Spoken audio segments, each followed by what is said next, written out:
Good morning, good afternoon, good evening, wherever you're coming from. Welcome to another episode of Authentic Conversations. I'm your host, Adele Bernard, and owner of Transition Clarity. What am I all about? I'm all about helping people get through the transitions of life by coming into their heart from their head. How is this done? Through my signature program of Walking You Home. And it's finding the light, the gifts, the authentic self that you were meant to be in this world by letting go of the conditionings, the belief systems, and the untruths that you've been told that you are not. We are all here for a bigger reason, a bigger truth. And in the age of Aquarius,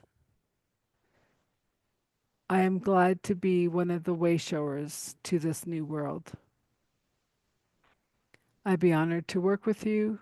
If you have any questions or want to know more, use the QR code that you see on the screen to book a 15-minute intuitive consultation. Today, I want to welcome my guest, Robert Tettero. He is many things, but mostly he helps people through the process of stress and burnout recovery as a prevention coach, mindset transformation guide, healer, conscious energy breathing, breath practitioner, and shamanic guide. He helps you in the realignment for a stress free success. He's also in the process of publishing his first book, Transcending the Ordinary. His out of the ordinary experiences are a testament that there are far more about our world than meets the eye. As a practical guide and source of inspiration, he's a mystic that demystified the unseen is unveiled and the unknown is revealed to give courage to all those on the path of self realization and aligning to the new Earth Ascension timeline. He also has a free gift that will be in the show notes. It's a 3-hour free online masterclass, a roadmap to stress free success. And with that, let's welcome our guest, Robert, to the show.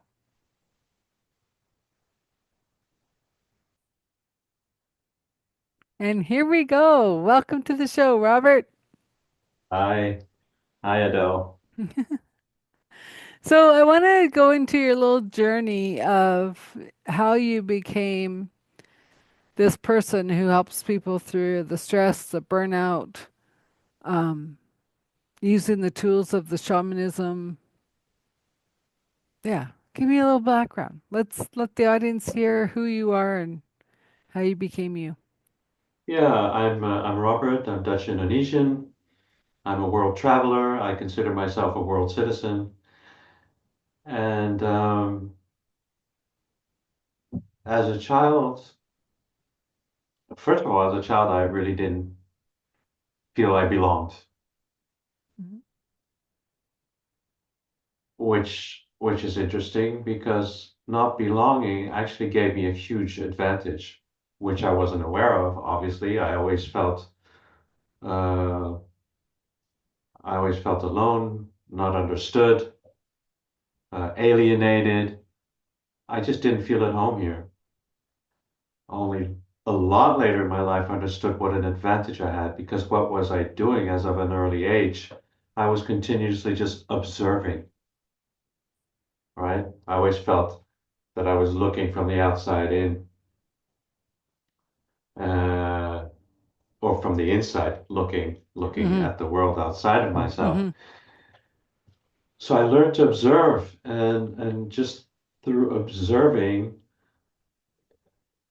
you start seeing things which I thought was normal, but you start seeing things that normally you don't see. Mhm. I just thought it was normal because that's just what I was seeing, and I didn't really share it with anybody because I just thought it was normal for everybody to Mm-hmm. see energy, to have a lot of out of the ordinary or non-ordinary experiences. Um, so I really, it really turned out to a lifetime a search. I was always looking for what I was meant to be doing here. I was really morose was I when a child. I was very nostalgic. I had a very negative, nostalgic, longing undertone. I was writing a lot of poetry when I was a teenager, and it was all dark, you know. And luckily, in all the poems I wrote, there was always light at the end of the tunnel.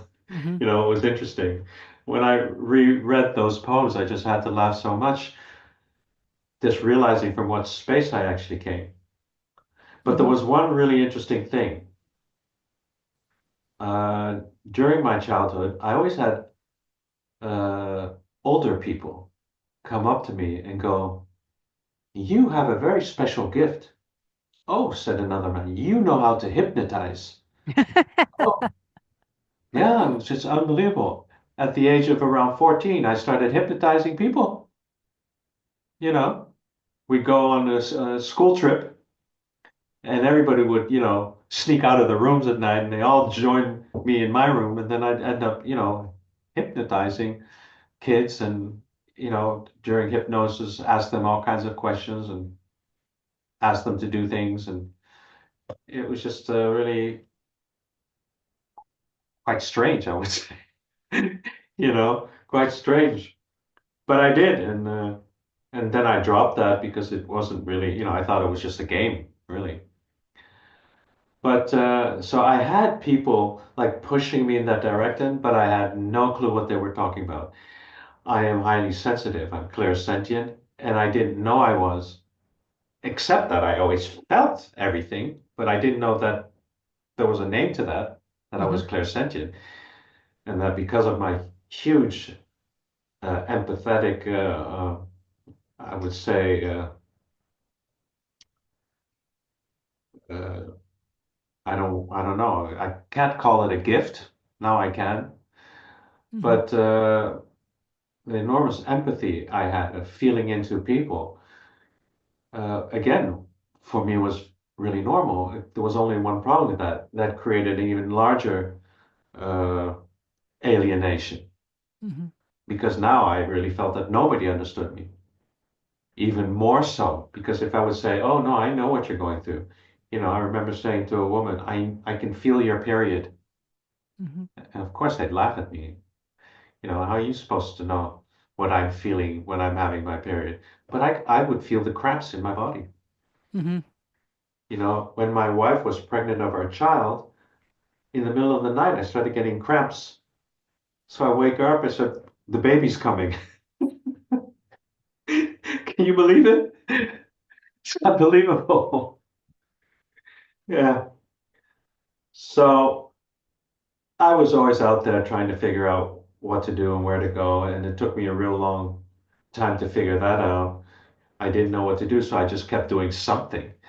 You know, when I finished high school, I didn't want to work. So I said, well, let me just continue studying, although I had absolutely no interest in studying business whatsoever. But I went and studied international business. And after I finished that, I started working as a management consultant. And I realized very quickly, you know, that's not it. This is not gonna, this is not gonna work. I was burning out really fast. I had like 60 hours work weeks. Mm-hmm. You know, I'd get on the project Friday late.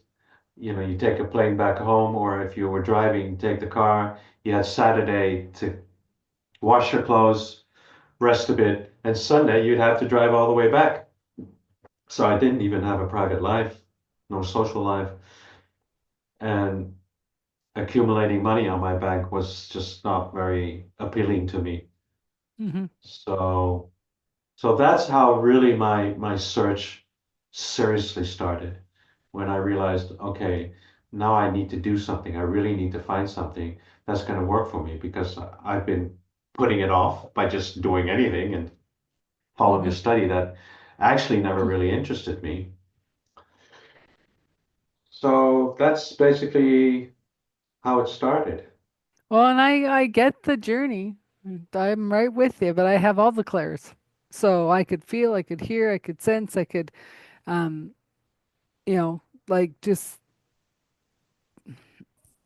yeah. And for me, the bigger thing was I had that space growing up because I was blessed to have a horse, and so I was able to be out in nature a lot, Yeah, beautiful. right? And I always had animals around, and I didn't realize the gift that the animals are until you don't have any, Right. right? And so Right. now even when I go walking around my neighborhood, it's like all the dogs have to come say hello because Yeah, wonderful.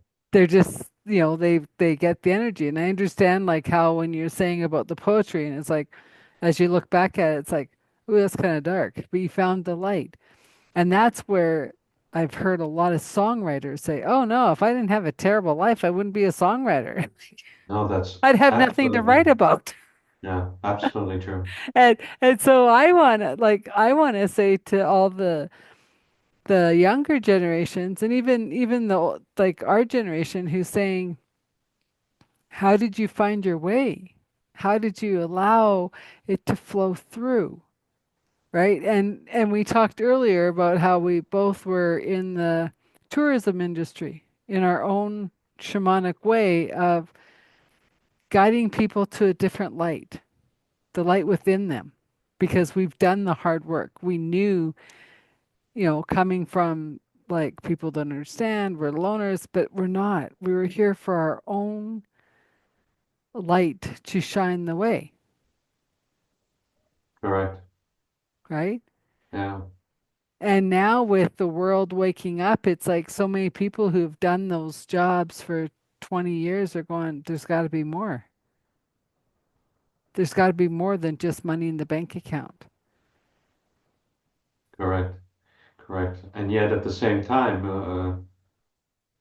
a lot of fear coming up for them because, you know, past midlife, you should have established, a foundation where you can build the rest of your life on, or at least thrive for the rest of your life. And if all of a sudden at this moment in your life everything falls to pieces, it's like, oh my God, what am I going to do now? I have to start all over. But I have mortgage to pay. I've got a huge family to take care of. I have a high standard of living. How am I going to keep that up? You know? Well, but that's where I So find it's the most interesting because I look at the people who are considered my elders, like they should be retired, and they're going, retired? What the heck is that? That's boredom. yeah, And they're starting new companies and they're starting art projects and I'm just like, wow, thank you for giving me such inspiration to follow. exactly. Because Yeah, growing up, I never, like, I used to say retirement's a word in the dictionary. It never related to me. I never thought, like, retire. Why would you want to do that? no, no, I have Right? Because exactly I've the same. always known I would have a business that can I work with anybody around the world wherever I am. Exactly. I didn't know how I was going to do it because that was pre-internet. That was pre everything. I started my another company with snail mail. They found me. It wasn't like they could look my address up in the phone book.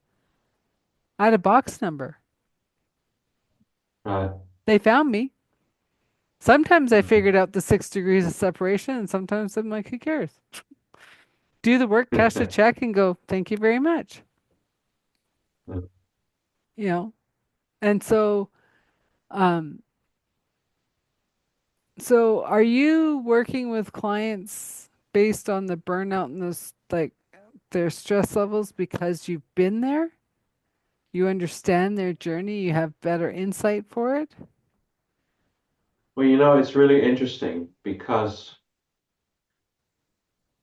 I for 32 years, I've never had to do anything remotely related to business, which was which was uh, really lucky, I would say, or maybe not. I don't really believe in luck per se, but being in the right place in the right time, Hmm. you know. But and it is, of course, because of your own effort. Um, but I've helped people from all walks of life with any kind of problem they have. And of course, any problems they have produce stress, right? Okay. So indirectly, I'm helping them overcome stress no matter what. You know, I have a high-strung lawyer, a criminal lawyer. You know, when he started doing work with me, I was like, look, you're not even breathing. I know. Before you know it, you're not even going to be able to help anybody anymore. And he got really angry. He's like, well, what do you think? I've created so many enemies in my life. I'm like, yeah, I know. But you need to deal with the emotions that you're just suppressing and the fear you have of your life when you're walking around, that anybody could drive by and all of a sudden want to shoot you down. Hmm. Or a surgeon, I had him do a breathwork session. And I was like, oh my God, soon you're going to be lying on the table being going through open heart surgery. And he screams at me, well, what do you think? Every single decision I make is about life or death decisions. Yeah, he's a very well known, renowned German heart surgeon. But I'm like, yeah, okay, I understand. But what good will it do me when you fix me up and give me an open heart surgery, and the next thing I know, my surgeon is lying, Yeah. you But know, and like what they don't understand is their anxiety is getting put into us as we're open on their table. as well. How can you trust anybody at all to do a good job when they've got all this stuff going on that Hmm. isn't that they haven't dealt with in their lives? Hmm. Absolutely, absolutely. I've worked with midwives. I've worked with prostitutes. I've worked with young adults, marital issues. You name it. I've had people that have abuse and mental, physical, rape victims, Hmm. you name it. And a lot of people over these 32 years that have come to me through different companies because of a lot of traveling that I was doing. And everybody was actually only being sent to me by word of mouth. So I didn't even have to do any promoting, didn't have to do any marketing, and everybody knew why they were coming to me. So I didn't even have to do any sales.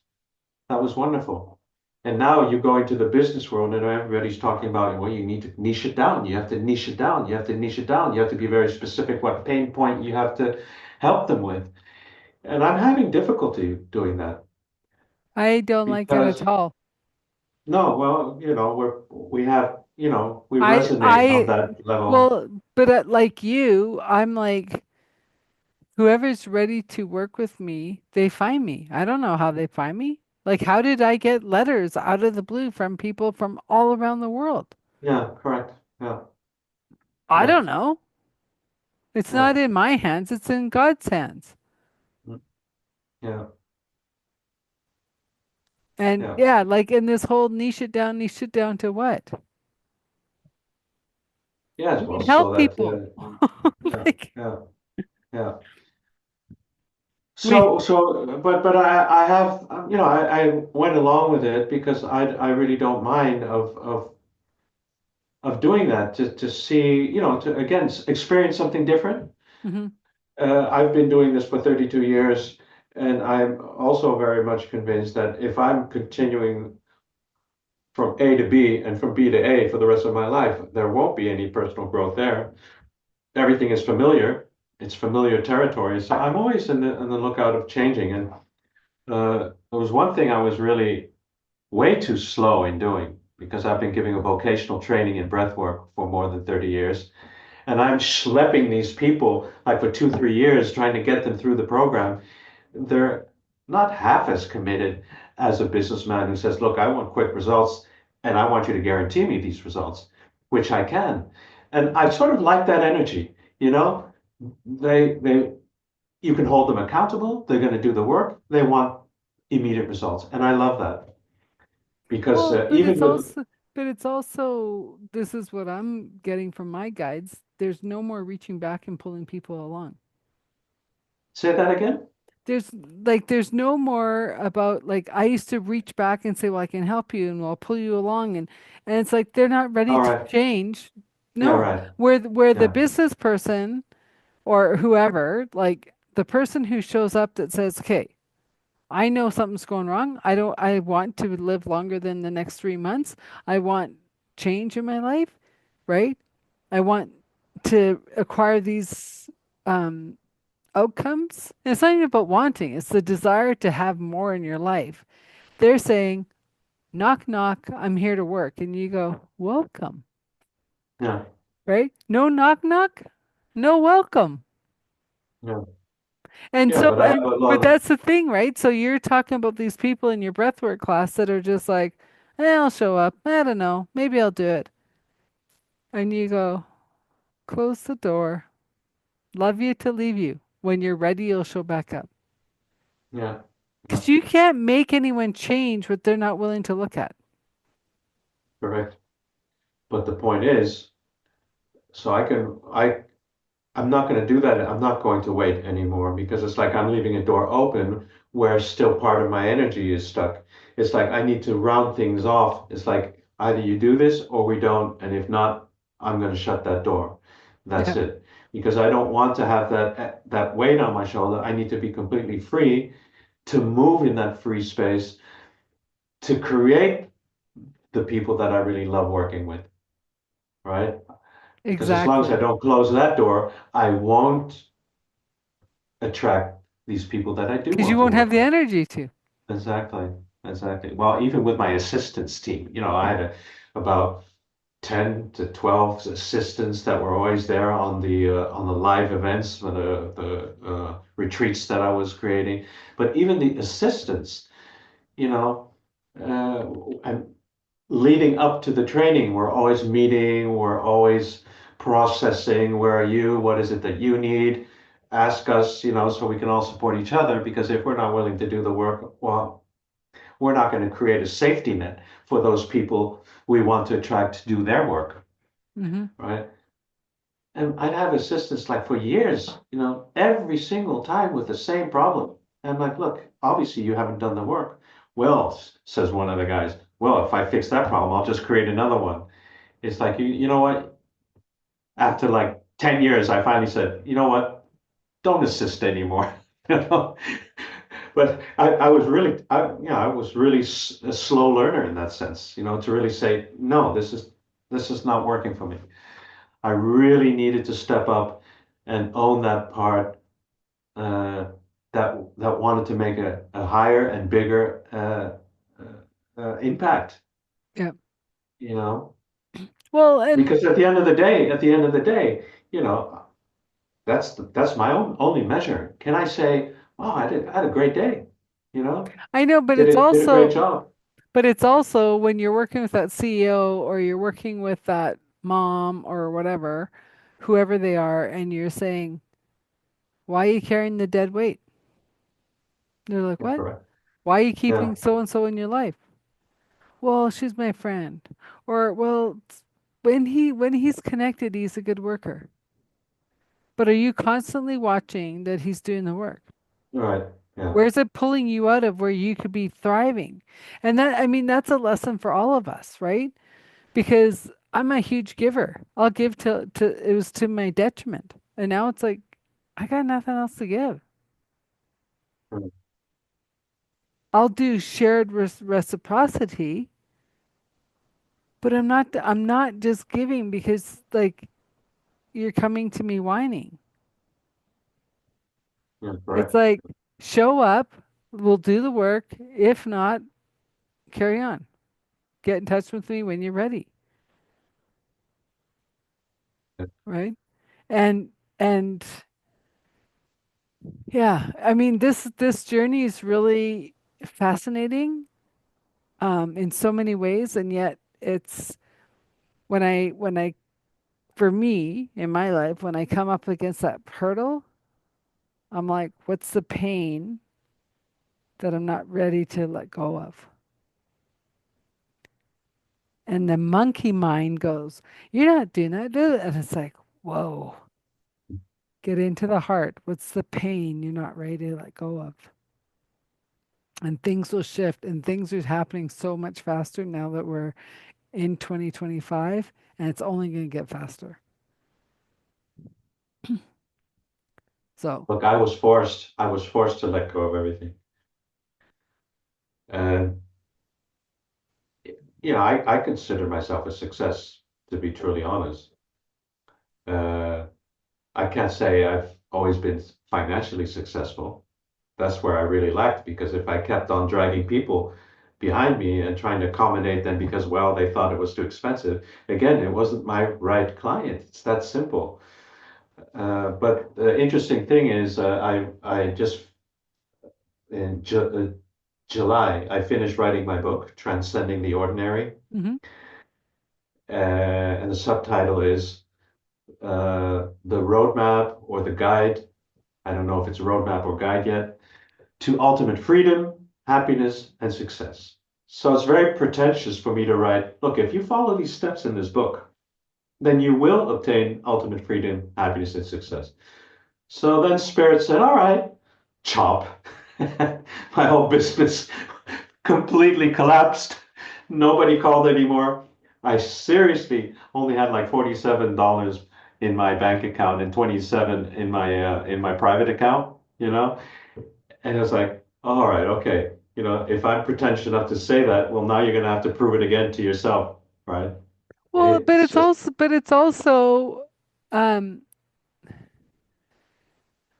I've met a lot of millionaires that are absolutely dissatisfied, not happy, and they would give away the money if they could get happiness, if they could have loving people in their life. They know people are in their life because of the money. They're yeah, not there because they love them. It's like, oh, what shoes or what jacket can you buy me? No. What dinner are you taking me to? No. Right? yeah. And money is only one way of success. Like once you have a roof over your head and food on the table, you don't need anything else, No, that's correct. right? And how much do you want to accumulate is the question. So the way I see it, you can keep working hard, until you get there. You keep striving and trying to get there. And the moment you get there, you realize you didn't get anywhere. Because there's nowhere to get. Exactly. It's about being. Exactly. It's being present in the present moment and being in the gratitude of the abundance that's here now. Exactly. And in 10 minutes, Exactly. when you're there, in 10 minutes, in the being of 10 minutes later, being in the abundance, the gratitude of the now. Like it's like Eckhart Tolle says, right? Is that so? Oh, Yeah. so sorry that that happened to you. Is that so? Oh, so you're so Yeah. lucky. Is that so? And the thing is like when you're saying about, finishing up your book and getting it ready to publish and everything dries up and you're like, is that so? Oh, I have to follow my own book. You're funny, God. But he Yeah. has a sense of humor. You great, great sense of humor. And Because and I get it. So if you think you can write a book saying follow this guideline and you don't follow the guidelines, exactly. Exactly. Exactly. So that's why, I have a big smile on my face. It's like, hmm okay, I accept the challenge. Of course. Naturally. but then I Yeah. also think of like what a role model you are now to your children, Yeah, I guess. No, right? not I guess. Well, no, because now they're saying, huh, what's dad doing now? What do I get to watch now? Because they watch, they don't need to be talked to. Yeah, absolutely. They learn by watching. Yeah. Yeah. Absolutely. And they feel. So how you felt alone because people didn't understand and they're feeling you too. So if you aren't right within you, they're going to feel the waves. And I'm not saying this to scare anyone who's listening to this. I'm saying keep your self-care Absolutely. up all the But it's time. absolutely it's absolutely true what you're saying. You know, you can tell your kids anything you want, but they're not listening. They are watching you. Well, I know, but They are I'm just saying observing you. like have your self-care done before they wake up so you are centered and calm so they can wake up and centered Oh and yeah. calm. Yeah, absolutely. Yeah, absolutely. Well, we're a wonderful, happy family, I'll tell you that. Yeah. I had the blessing of being able to start all over. My oldest is 28 and my youngest is 9. So he's being raised practically by himself. So it's in a different constellation than it was with my oldest. And, I have to tell you that I made every single possible mistake that you can with my first. And all I could say is, look, Nicholas is his name. You can be angry at me as long as you want. I have to take that responsibility. I know I did everything wrong, and I can only say I'm sorry. I'm not going to ask you for forgiveness. I'm But just owning up that I made these mistakes, and I'm forgiving myself for making these mistakes. But I did tell him, but it would be beneficial if you did forgive yourself for creating this reality that you needed to go through, and also forgive me, because otherwise, the longer you're walking around with a grudge, it's going to be festering you, and you won't be able to get on with your life. But we're really close. no, I We are know, really but close. that's the main point is that when kids are like blaming their parents and blaming that, I'm like, you chose this blueprint. You chose to come into these parents. You chose to be part of their evolution of the divorce. I did not. You did. Yeah, If you yeah, of want course. if you I did want not something blame. different, you have to change it. And I'm watching it within my own family of like how connected they are that and I'm like, "Are you not seeing it?" And they're like, "No." I'm like, okay, keep on going. I'm the bystander watching it all and I say nothing until I'm asked, right? But it's just like even in my own life, right? Like all I ever wanted was kids and a husband. That wasn't my blueprint that I signed up for. Mm, I signed up to be the wayshower to the new world. I signed up to be single, no kids. Career? What was that? I didn't want a career. But every time I tried to not have the career, it pushed me into the career. And I'm like, mm. ah, right? So it's part of, could I blame anyone? No. Could I blame myself? Well, I tried. That didn't work. That didn't go very far. No, exactly. Right? And then it was like, I knew I was in a huge transition. And so I'd left corporate. And I thought, I'm sitting in the park. What am I transitioning to? I don't know. I want to just play. I want to have fun. I'm tired of the work thing. So I ended up in tourism, playing in my mountains with a big bus and a lot of people in tow. But that's okay. We all played. We had fun because I had Right, to do my own transition, right. right? Yes, I was doing this other energy work. Yes, I was doing corporate. Yes, but I had to start stepping up to the blueprint I said I was here to do as the wayshower of the new world.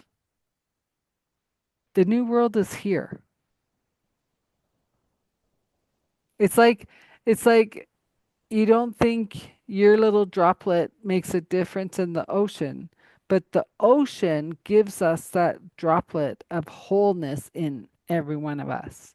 We make a difference. And that's where Absolutely. finding our light in that dark tunnel. There are no dark tunnels if your light is on. Correct. It's when we turn off our light that we go, it's a dark tunnel. Oh, I can flip the switch. Yeah. And you're like, I'm in a tunnel? Cool. Where's the tunnel taking me to? What door is opening up? What windows Yeah, opening up? yeah. But even, even the tunnel is illusionary, but it's it's what I always saw as part of the way I felt so constricted in life. I didn't feel free. I felt stuck in a body. So that just was symbolized in a tunnel. But in reality, you're not even in a tunnel, Because you know? you wouldn't have felt confined if you had your light on. Right, It's when we right. turn our light on that we feel like we're in the box or in the tunnel or whatever we want, or the door is shut. And it was well, actually, now that I think of it, I mean, the light at the end of the tunnel is that candle, is that light that is still on. Thank Hmm. God. You know, But that's within us, it's actually not at the end of the tunnel. It is actually the light that is still on, which is helping you go forward, to but the keep light's forging always forward. within, Yeah, yeah, exactly. But right? it was symbolized outside of myself, Yeah. when in actuality, it was the light that was still helping me find the way, Hmm. but it's all internal. It's all in yourself. Hmm. Yeah. The And that, universe, yeah. But right? that's the thing, though, right? The Like one verse, one when, song. but it's also like the world is also about the unity of the one, not the oneness. Even that is shifting because we always say we're all one in the oneness, and it's like we're all in the unity of the one. Correct. I mean, alone, all one, Yeah. you know, which I just love. We never stop to think about certain words, and what truth they really contain. Alone, you're not alone. But it's also the words that we choose to speak. Like our mouth is moving faster than our heart is sharing, right? Because if your mouth is connected to the brain, right? And it's like spittering out stuff, and the heart keeps on saying, pause a moment, that's untrue. Pause a moment, check your words. And it's in the pause that we learn the most.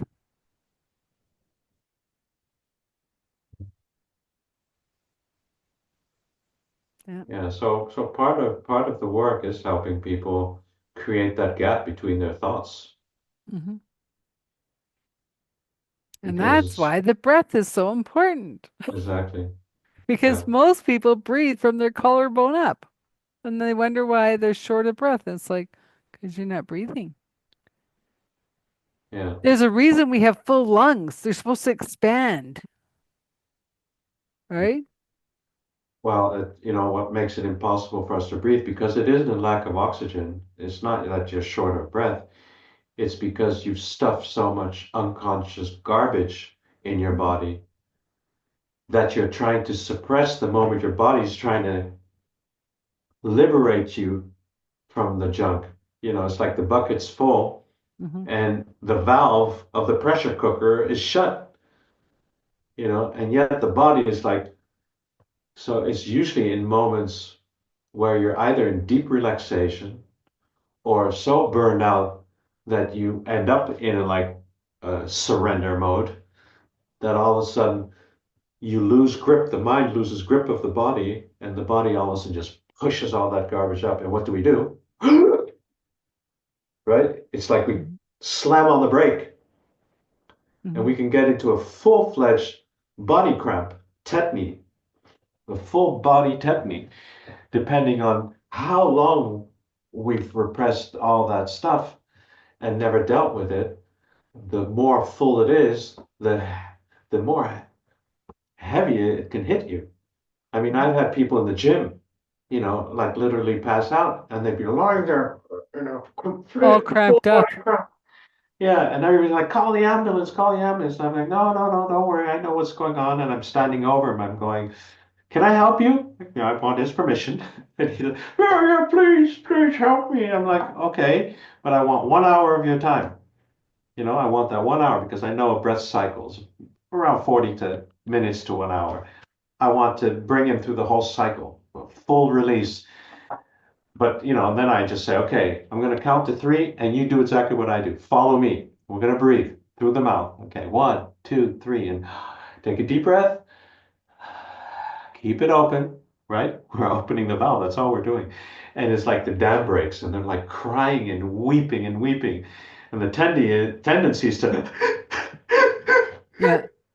right? I'm like, no, no, open your breath. Open your breath now. Like in like 5 minutes, they're like, wow, what's going on? For the first time in their life, this energy is flowing through their body and they've released all this junk. They don't even know what it is. It isn't even Mm. important to know that what it is. It's all this junk that we can throw out in one breath, to release the garbage. And Yeah. it's amazing. It really is amazing. And why in the gym? Because they're like working out and not breathing. They're going, Yeah. and on the exhale, boom, the body goes, yoo-hoo! I'm gonna take the breathe out. Right. Well, Yeah. and it's interesting because I just did a master class on just basic breathing, and it's like the questions that people ask, and it's like I never knew breath was so important. And I'm like, you can go without water, you can go without food, you stop breathing for a while, you don't got that long. Like your body's gonna say, "What are you doing? Stop that." And that's the other thing I learned when I was a tour operator was the difference in the passengers from the different countries, right? Because the Asians were like, quick, quick, quick, let's go, let's stop, because they would see the entire country of Canada in 8 days. And you're like, what? 8 days? Are you joking? So in and off, let's go, let's go, let's go. Okay. Then the Europeans were like, like I call them the slow plow horse, right? Oh, we got more? Great. We got more? Great. Can we still do more? Well, we're done, but you can do whatever. Great. And then just go, go, go, sleep lots, and then start again, right? Then the North Americans, half of them didn't get off the bus. Half of, like, you'd have 40 passengers, 25 of them have sleep app machines. And you're like, really? And just like I've never seen it so blatant. I'm not saying it's a generalization of the world at all. I'm saying this is what I saw on my bus, and it's just interesting the difference in how we live and wonder, well, why aren't we healthy? Why do they move so fast? Why do they take in everything of life? It's like because they're all different. Correct. So, I would have almost all nationalities on my bus. Hmm. French, Swiss, Austrians, Germans, Dutch, people from England, Hmm. you name it, East Germany. And when the wall came down, it's like, okay, the world now is opening up to them. Hmm. So they were like in awe. They couldn't believe their eyes. So they'd be sitting in the bus like for 2 weeks, just staring out. And I thought these people were really unhappy because they never said anything. And they never even, wow, this is incredible. And oh, you're such a great guide. And no, nothing. They just wouldn't say anything at all. And then at the end of the tour in San Francisco, I'd go to dinner with them. And these people were like the only ones that bought me a gift Yeah. of appreciation. And I was like, oh, I'm going to get really bad reviews from these people, completely mistakenly. And they come with this gift of gratitude. I was like, oh, wow, I didn't expect that, because you guys never said anything. I said, no, we were too involved of taking it all in, Yeah. you know? Well, and probably they were still in shock that they were allowed to speak, right? Like depending on their age, they're used to not speaking because they didn't know the ramifications of speaking, Yeah, yeah, yeah. you know? But I learned a lot. I learned a lot on those tours, you Oh, know. amazing. I learned a lot. But I told you before that the only reason why I became a tour guide was because I wanted to subject myself to tyranny, a shamanic practice. It's it's subjecting yourself to the petty tyrant. Because if you can stand in front of the petty tyrant, then you can take on the whole world. And it really taught me how to deal with people who really strongly believed they had the right to scream at you Hmm. or to project their anger at you. I could just hold my ground, know that it had absolutely nothing to do with me, because in the past I would have punched him, I would have punched him in the face. Seriously, Well, that's how I was. I used to be like, you won't believe when I'd start telling you stories when I was younger. I was like, I would have punched him in the face. I would have kicked him off the bus. But I really did this so that I could like handle that, stay grounded, come back in your center, you know. And it took me 6 years. I was on the road for 6 years, and I was continuously every single end of season. The director of the company was always inviting me to come work in the office because I have a business degree and I speak 5 languages. So come on, and it's like, no, no, because that's just not my purpose, hmm. not my purpose.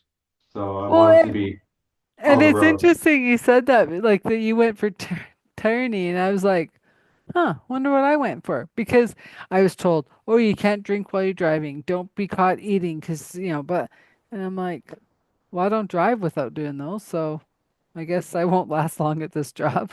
Right. And then I'd say to the tour director, do you mind if I drink while I drive? Are you going to crash? No. Then no. I said, do you mind if I have a snack or two? Are you going to crash the bus? No. Okay. Right. And then, like, you're doing all this and people are just like get just blessing on you and just like, oh my God, you're like we've been on many tours, but like you're the friendliest person we've ever met and you have so much more information than what the tour guide's giving. And I'm like, well, this is my backyard, right? Like, Yeah, it's not like the tour guide's flying in from Germany with you. I live here. Like right? So yeah, it's funny, right? And then you have like all the other drivers are going, this crew that I had today, like couldn't do anything. And I'm like, yeah, yeah. Well, I I'll tell just you, all the I just wouldn't drivers, create that. yeah, exactly. All the drivers loved working with me, Yeah. because I was so easygoing and I always included them in the whole, the whole group. Hmm. Yeah.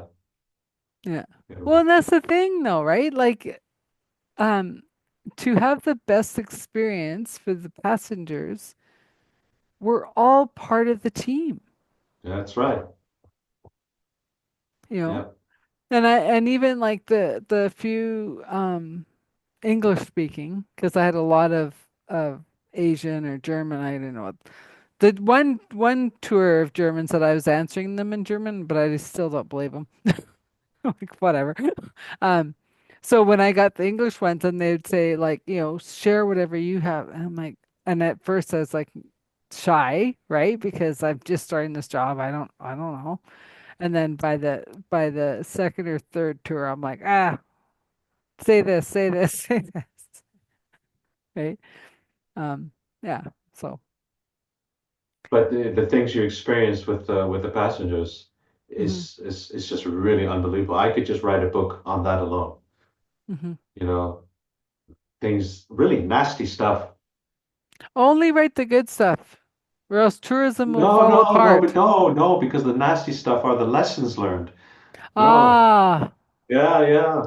No, again, to realize, somebody's really angry about something, but what are you really angry at? I ask him, point blank. He said, what's the problem? What's the problem? What's the problem? You want to know the problem? You are the problem. Really screaming, spittle, hitting my face, and he's putting his face right against mine, and and you're like, I'm you're on holding my ground, holidays, buddy. holding my ground, holding my, but what's the problem? And I kept repeating this over and over and over again until all of a sudden he screams at the top of his lungs, well, how in the hell do you think my daughter is going to find me? And he got angry. Why? Because I had told everybody in the bus we were heading toward Vegas, and I got a message from my company that because of an overbooking, we were put in another hotel. And he Mm. got furious. I didn't even have the time to tell him, wow, because of it, we're in a much better hotel, and we're all getting a complimentary dinner from my company. I didn't even have the time. He was just screaming it. How in the hell can my daughter reach me? And I was like, You have a phone. what do you mean? What do you mean? No, well, check this out. What do you mean? And then he relaxed a little. He said, and he was trembling. He's like, because I left uh, all the addresses of all the hotels where I will be staying so they can reach me if it's necessary. So that list of numbers for him was like the umbilical cord. Right. He's traveling from the known to the unknown, which is like your birth. So he creates this safety net, and that was taken away from him. And I just looked at him and said, "Why don't you ask me to call her up and give you the next the number where you're at now?" And then it dawned on him, and he got completely embarrassed. He's like, Mm-hmm. "Oh my God, I'm so sorry, I'm so sorry," And he took the mic and people, I'm so sorry, and you don't need to be sorry. That's just it. I held my ground. I was able to help him and help him understand what was going on. The poor guy had no clue that it triggered his birth trauma. Yeah. Isn't that amazing? Yeah. So all these kinds of stories, and only because I was able to hold my ground, and at the same time, I was taking my breathwork certification, which I did like 5 years to complete. I mean, I could have done it already 1 year, 2 years. People were already asking if they could do sessions with me, but I was like, no, I want to do this because I want to really go deep into understanding the breath and knowing what it is about, and ultimately discovering that it had nothing to do about me other than the space that you hold, where Mm-hmm. within which people feel safe enough, to go through the process. But it's all about the breath and trusting the process. Really wonderful. And still to this day, after 32 years, I'm still completely passionate about this breathing discipline. Mm-hmm.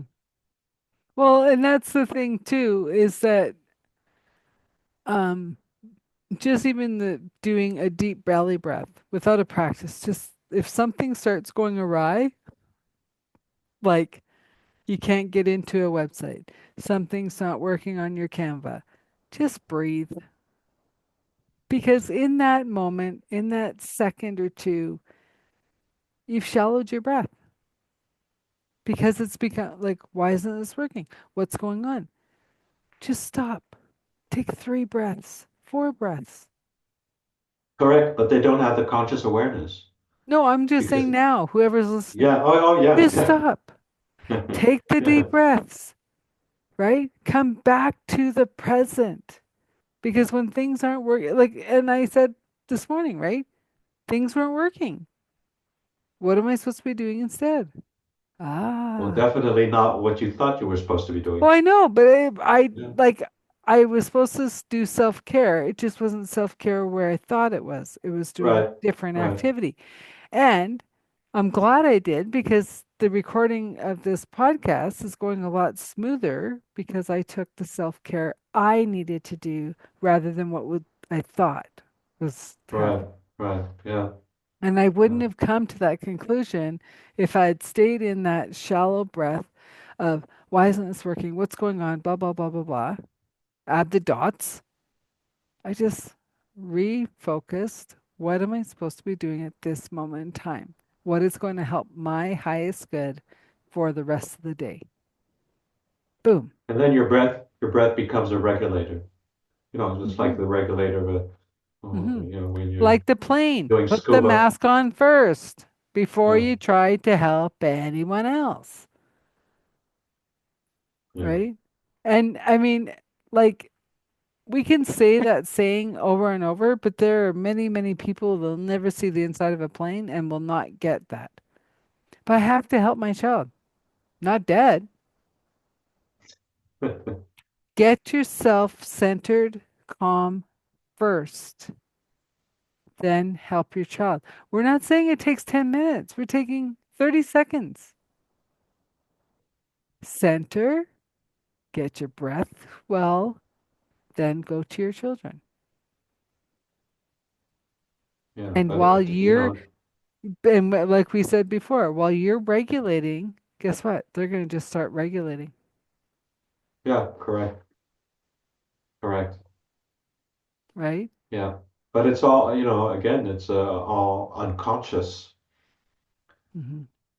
Yeah, you have to stop to think, but something much deeper is being triggered Hmm. that prevents them from. I just think of a really funny example. I was like years ago. I was walking on the beach near Santa Monica or Hmm. Malibu, Hmm. and it was really, really dark, no stars out, but we were walking on the beach anyway. And all of a sudden I said to her, oh, by the way, you know, seals come beach for the night. So should we hit any seals, don't, you know, don't jump and don't run, you know, no problem at all. They're not going to hurt you. So all of a sudden we tripped over a couple of seals and it was full of them. Well, guess what I did? I turned and I ran. What I happened left. about not jumping and not being scared? I know. I just, you know, jumped and ran, and she's like, "Hey, what the hell?" You know, we just had an agreement we'd stick together. You know, yeah, it Yeah. was so funny. I just laughed my head off. So what made But you run? well, I mean, you know, I was truly, you know, the fright of all of a sudden, you know, and this thing made this, you know, incredible noise, and I just ran like hell, leaving her Remind, okay, behind. remind self never to walk on the beach with you at night. Well, you know, now I've changed, but you know, those are just fun stories. Yeah. So actually, you know, I have great understanding for other people who don't get it, you know, or who don't do it the way you should actually do it. Yeah, because I can't judge anybody because I've made all the mistakes you can think of. Well, but it's not Yeah, mistakes. We're just where we're at when we're at, where we're, yeah, yeah, right? exactly. But okay, so Yeah. as we're wrapping up and we're fully getting cemented into this new world of unity, oneness, um, what would be your final thoughts that you want to share that for moving forward? Well, I would, there's so many things I could say, but what's just spontaneously coming up now is embrace change. Yeah. Really embrace change. Don't wait till you're pushed into a certain situation to force you to change. Hmm. Embrace it because every single day, every single moment is different. The river is never the same any given time. So why are we always hanging on to the rigid, to the structure, to the safe haven, the false sense of security? It doesn't exist, not at all. And specifically now in the times that we live, we're really being forced out of our comfort zone. So I'm like, embrace the change, you know, trust that it is necessary so that we all evolve and step on this new timeline, Hmm. you know? So that would be definitely one big advice I'd give everybody because I notice a lot of people are resisting it and that really creates a hellish time for them. You know, whatever you resist will persist. Well, and it's also by resisting what is making you keep the pain in your life from, like, Right. there's a benefit of keeping the pain, Yeah. but there's also Yeah. a greater awareness and benefit of releasing the pain. Right. I asked them, you know, what's the payoff? What's the payoff of Yeah. hanging on to the pain? What's the payoff? And they're like, no, no, you know, no, there is a reason. Otherwise, you wouldn't be doing that. Right. There Hmm. is. Figure that out. A reason why I'm holding myself back is. Another reason why I'm holding myself back is. Or another reason why I'm afraid of change is. Whatever, you know, you keep writing down, work through that until you hit the bottom most negative thought that might be holding you back. And we have both shown examples of how it's worked in our own lives. Correct? Yeah, So absolutely. this has been a wonderful conversation, Robert. I'm so glad we had it. And I'll have everything in the show notes to get a hold of him. And thanks again. This is Authentic Conversations. I'm your host, Adele Bernard. Until next time. Thank you. Bye bye. Wow. What a great conversation with Robert, and how our lives weave through what we need to do rather than what we think we have to do or want to do. He's also on the same journey as, corporate just wasn't for us. And these are what these conversations are about, is how we weave through our lives and different transitions, different modalities, and how we open up our light to find our true authentic gift.